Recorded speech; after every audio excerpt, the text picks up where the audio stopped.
नमस्कार। हिमाचल बुलेटिन में आपका स्वागत है। पेश हैं आज के समाचार। मुख्यमंत्री श्री जयराम ठाकुर ने आज शिमला में राष्ट्रीय राजमार्गों के भूमि अधिग्रहण के संबंध में राज्य सरकार व भारतीय राष्ट्रीय राजमार्ग प्राधिकरण के वरिष्ठ अधिकारियों के साथ बैठक की अध्यक्षता की। मुख्यमंत्री ने उन्हें भूमि अधिग्रहण की प्रक्रिया में तेजी लाने के निर्देश दिए ताकि NHAI द्वारा निष्पादित मुख्य सड़क परियोजनाओं के कार्य को जल्द शुरू किया जा सके। उन्होंने NHAI के अधिकारियों को राज्य के राष्ट्रीय राजमार्गों और बनने वाले 4 लेन परियोजनाओं का उचित रखरखाव सुनिश्चित करने के भी निर्देश दिए ताकि यात्रियों को किसी भी प्रकार की असुविधा का सामना न करना पड़े।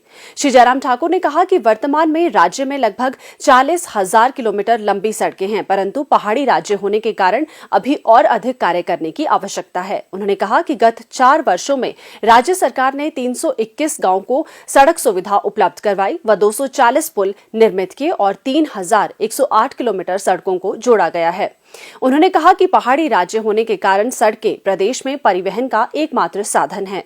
उन्होंने NHAI के अधिकारियों को इस वर्ष जुलाई माह के अंत तक 85 किलोमीटर लंबे हनोगी कुल्लू मनाली सड़क मार्ग के कार्य को पूर्ण करना सुनिश्चित करने के निर्देश दिए। उन्होंने कहा कि 4,540 करोड़ रुपए की लागत की इस सड़क परियोजना के कार्य के पूरा होने से क्षेत्र में पर्यटन विकास को बढ़ावा मिलेगा।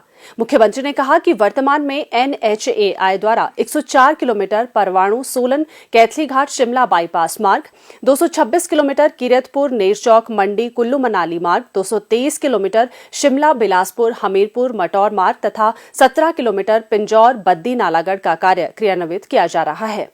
उन्होंने NHAI के अधिकारियों को समयबद्ध तरीके से इन परियोजनाओं को पूर्ण करने के निर्देश दिए क्योंकि ये परियोजनाएं राज्य की दृष्टि से महत्वपूर्ण हैं।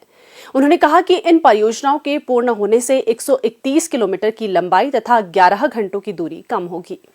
मुख्यमंत्री श्री जयराम ठाकुर ने शिमला में वर्चुअल माध्यम से उपायुक्तों, पुलिस अधीक्षकों और मुख्य चिकित्सा अधिकारियों के साथ राज्य में कोविड-19 महामारी की स्थिति की समीक्षा बैठक की अध्यक्षता की। बैठक में मुख्यमंत्री ने अधिकारियों को कोविड जांच बढ़ाने, समूह में प्रभावी निगरानी सुनिश्चित करने और महामारी की तीसरी लहर को फैलने से रोकने के लिए कड़े कदम उठाने के निर्देश दिए। श्री जयराम ठाकुर ने कहा कि कोविड-19 के मामलों की तीव्र गति से वृद्धि हो रही है, इसलिए राज्य सरकार ये सुनिश्चित कर रही है कि लोग कोविड अनुरूप व्यवहार बनाए रखें। मुख्यमंत्री ने कहा कि चिकित्सा विशेषज्ञ के अनुसार आगामी कुछ दिनों और हफ्तों में कोविड के मामलों में वृद्धि हो सकती है, इसलिए विशेष सावधानी बरतनी आवश्यक है। उन्होंने 15 से 18 वर्ष आयु वर्ग के बच्चों के टीकाकरण अभियान तथा स्वास्थ्य कर्मियों की एहतियाती डोज में तेजी लाने को भी कहा। बैठक में विद्यार्थियों की सुरक्षा के लिए 26 जनवरी 2022 तक राज्य के मेडिकल, डेंटल तथा नर्सिंग कॉलेजों के अलावा सभी शिक्षण संस्थानों को बंद करने का निर्णय लिया गया है। मुख्यमंत्री श्री जयराम ठाकुर ने कहा, अभी भी मैं मानता हूं कि ये नंबर अभी बहुत तेजी से बढ़ेगा, ये हमको मान करके चलना पड़ेगा और नंबर ज्यादा बढ़ेगा तो साइकोलॉजिकल इम्पैक्ट इसका बहुत ज्यादा होगा। जब चारों तरफ देखेंगे कि मामले इतने आ गए, ये भी पॉजिटिव हो गया, वो भी पॉजिटिव हो गया, तो स्वाभाविक रूप से इसका एक साइकोलॉजिकल इम्पैक्ट तो आएगा समाज के बीच में, ये हमको मान करके चलना पड़ेगा। पिछले जो अनुभव से हमने बहुत सारी चीजों को सीखा, इसलिए उन चीजों को दोहराने की भी आवश्यकता नहीं, क्योंकि प्रिपेयर्डनेस की दृष्टि से हम अनुभव कर रहे हैं कि हम पहले की तुलना में अब बेहतर हैं।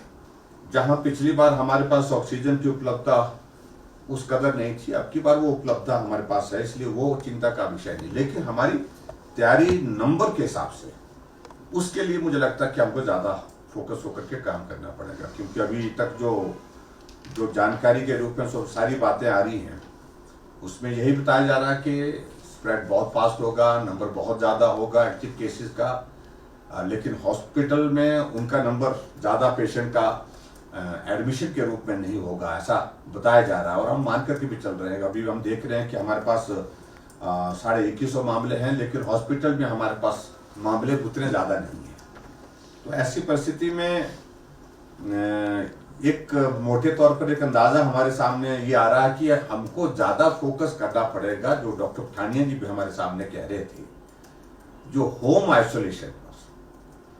आइसोलेशन में बेहतरीन तरीके से हम उस कोविड पेशेंट को कैसे मैनेज कर सके, ये मैकेनिज्म अब की बार इस पर ज्यादा फोकस करना पड़ेगा।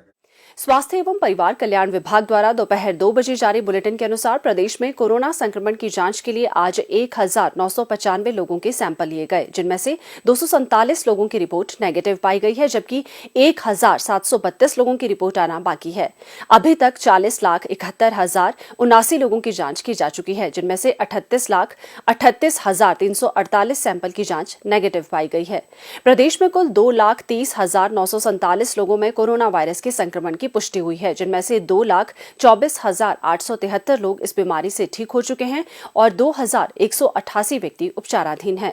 हिमाचल बुलेटिन देखने के लिए सब्सक्राइब करें YouTube channel IPR Himachal, follow करें ट्विटर @DPRHP, लाइक करें Facebook page information and public relations department Himachal Pradesh, visit करें वेबसाइट www.himachalpr.gov.in। इस अंक में इतना ही, कल फिर होगी मुलाकात। दीजिए इजाजत, नमस्कार।